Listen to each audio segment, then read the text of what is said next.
Love rarely ends in a sudden explosion. It doesn't collapse like a building struck by lightning. Welcome to emotional shadow. It dissolves like a slow, silent leak, barely noticeable until the foundation is already weak. And while most people believe love fades because two people grow apart or because feelings change, the truth is far more unsettling. Love doesn't simply vanish. It erodes, often in predictable, psychological patterns that operate beneath awareness. The real mystery is not that love fades, but how long it takes for the fading to become visible, and why people ignore the warning signs until it's too late. To understand this slow disappearance, we have to go back to the early days of modern relationship theory, when researchers like John Bowlby, Mary Ainsworth, and later psychologists such as John Gottman uncovered the emotional mechanics behind attachment, conflict, and long-term connection. Their studies hinted at something both fascinating and disturbing. Relationships don't fall apart because of major betrayals or dramatic conflicts. They usually collapse because of small, repeated emotional ruptures that go unaddressed. What seems insignificant in a single moment becomes destructive when multiplied over months or years. And even more interesting is the twist: this erosion often begins at the exact moment a relationship feels strongest. The origins of fading love often trace back to an invisible shift that happens after the initial surge of infatuation, when dopamine-driven chemistry begins to settle. Indie-based partners start seeing each other not as symbols of desire or fantasy, but as complex humans with flaws, insecurities, and differences. This shift isn't a problem by itself. It's natural, but the emotional reactions to this shift create the earliest cracks. Suddenly, someone's silence feels colder. A missed message stings more. A forgotten detail becomes a sign of decreasing interest. These moments don't destroy love, but they plant doubt, and doubt, left unspoken, grows roots quietly. As relationships progress, these small disappointments accumulate. One partner withdraws slightly to avoid conflict. The other begins to interpret that withdrawal as rejection. Someone stops sharing vulnerable thoughts because they fear being dismissed. The other person senses the emotional distance and grows defensive. This emotional chain reaction is subtle at first. It begins with tiny cause-and-effect loops. A sigh ignored, a frustration minimized, a need dismissed. Over time, the emotional connection becomes thinner, stretched like fabric, losing elasticity. The impact becomes clearer during moments of stress or conflict. What used to be minor disagreements now feel amplified. A small misunderstanding triggers a bigger argument, not because the issue itself is important, but because it symbolizes deeper, unspoken frustrations. When couples reach this phase, they often believe they're fighting about dishes, messages, tone, or attention. In reality, they're fighting about emotional security, whose needs matter, who feels seen, and who feels alone. Breaking points rarely arrive as dramatic confrontations. More often, they come silently. One partner stops trying first. They stop bringing up their concerns. They stop asking questions. They stop expecting emotional closeness. This quiet surrender is often misinterpreted as peace, but it's actually the beginning of emotional shutdown. The partner who notices this change becomes confused.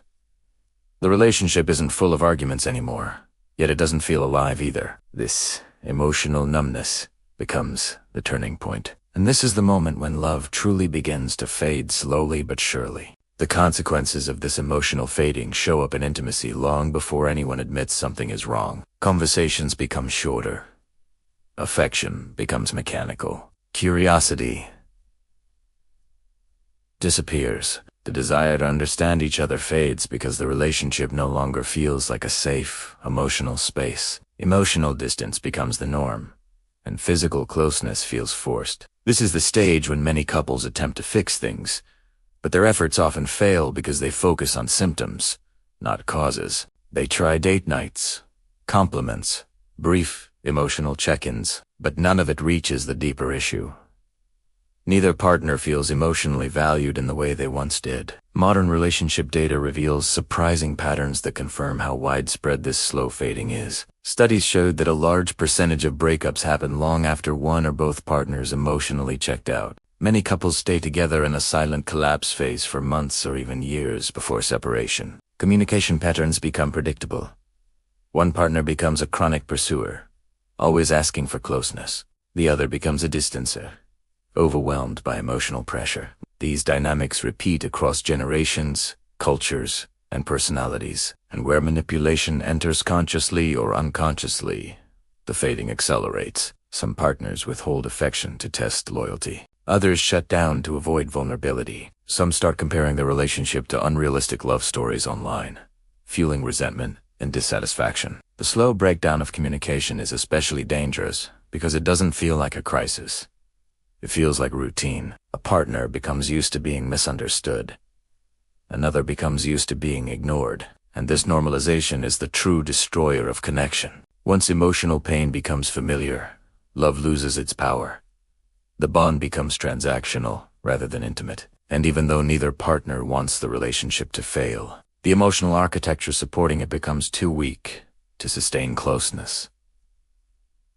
The fading of love is rarely about incompatibility. It is almost always about unspoken fears, fear of rejection, fear of judgment, fear of emotional exposure, fear of not being enough. These fears push partners away slowly, subtly, invisibly. And because both people experience this emotional retreat, each one interprets the other's distance as lack of love, not fear. This misunderstanding creates a self-fulfilling cycle. They don't care leads to I should care less, which leads to we barely feel anything, until the relationship becomes emotionally hollow. From this long examination of how love fades slowly, 3 powerful truths emerge.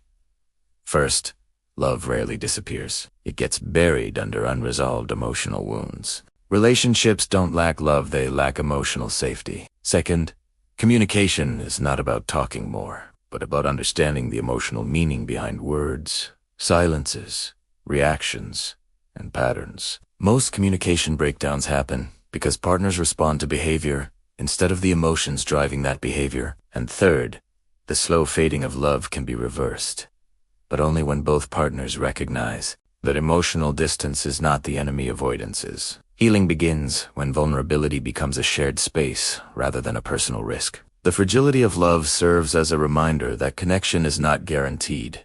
Even when affection is strong, trust and intimacy require continuous, conscious effort, not grand histories. And the mystery of fading love isn't a mystery at all, it's a warning that emotional maintenance matters far more than emotional intensity. Before love fades, it whispers. Before a bond breaks, it trembles. And if we learn to listen to those early signs, relationships don't just survive, they deepen. If this exploration revealed something you felt but never understood, consider joining the channel for more insights into the hidden psychology, shaping love, attachment, and human connection. Your awareness might be the very thing that saves your next relationship.